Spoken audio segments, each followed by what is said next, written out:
everyone, welcome to Analyst IAS. So in editorial of the day series, today we are going to discuss the article Revisiting Death Penalty Jurisprudence. This article is given on the editorial page of the Hindu newspaper and relevancy of this article is with GS paper 2. So before starting the discussion, I want to inform you that Polity Foundation course for 2023 and Ethics Crash course for Main 2022 are about to start in our institute by Nitin Shivhare sir. For more details, you can call on given numbers.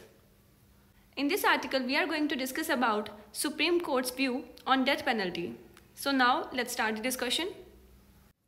तो इस article में death penalty के बारे में बात की जा रही है। जैसा कि आपको पता ही है कि इंडिया में डेथ पेनल्टी के ऊपर काफ़ी टाइम से डिबेट और डिस्कशन चल रहा है। तो डिबेट एंड डिस्कशंस ये चल रहा है कि मान के चलिए कि किसी पर्सन ने कोई क्राइम किया है एंड ऐसा क्राइम किया जहाँ पर जो आईपीसी और सीआरपीसी की धाराएं हैं उनके तहत उस पर्सन को डेथ पेनल्टी मिलनी चाहिए। लेकिन ओवर द टाइम चीज़ें इवॉल्व होती गई और इसमें एथिकल, ह्यूमैनिटी, आसपास का बैकग्राउंड, इन सब चीज़ों को भी कंसीडर किया जाने लगा डिसीजन देते समय।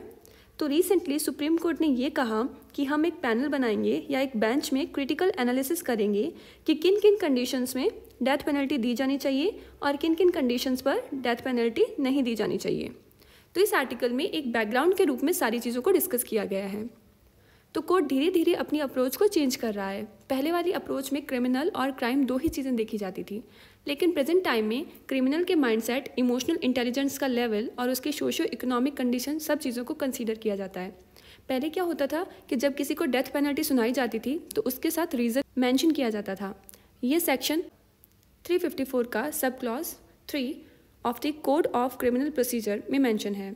तो चीज़ें इसी के अकॉर्डिंग चली आ रही थी। फिर इंडिया में एक केस सामने आता है 1980 में, Bachchan Singh versus state of Punjab, जिसमें डेथ पेनल्टी को अनकॉन्स्टिट्यूशनल कहा गया, ये कहकर कि हमारे पास आर्टिकल 21 के तहत फंडामेंटल राइट है, राइट टू लाइफ का।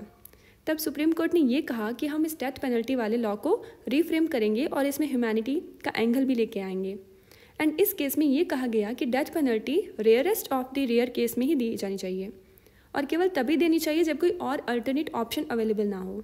अब बात आती है इन चीज़ों को इम्प्लीमेंट करने की।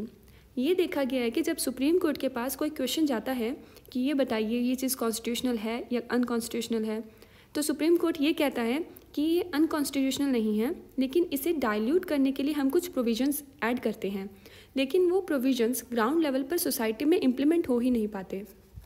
तो ये क्वेश्चन भी अक्सर सामने आता रहता है कि सुप्रीम कोर्ट को ये डिसाइड करना चाहिए कि कोई चीज़ कॉन्स्टिट्यूशनल है या नहीं, रेदर देन उसे डाइल्यूट करने के। सुप्रीम कोर्ट एक फाइन बैलेंस बनाने की कोशिश करता है जिससे कि और कन्फ्यूजन क्रिएट होती है और लॉज का मिसयूज़ होता है।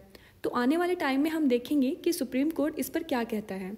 तो ये था हमारा आज का editorial, revisiting death penalty jurisprudence. So that's all for today.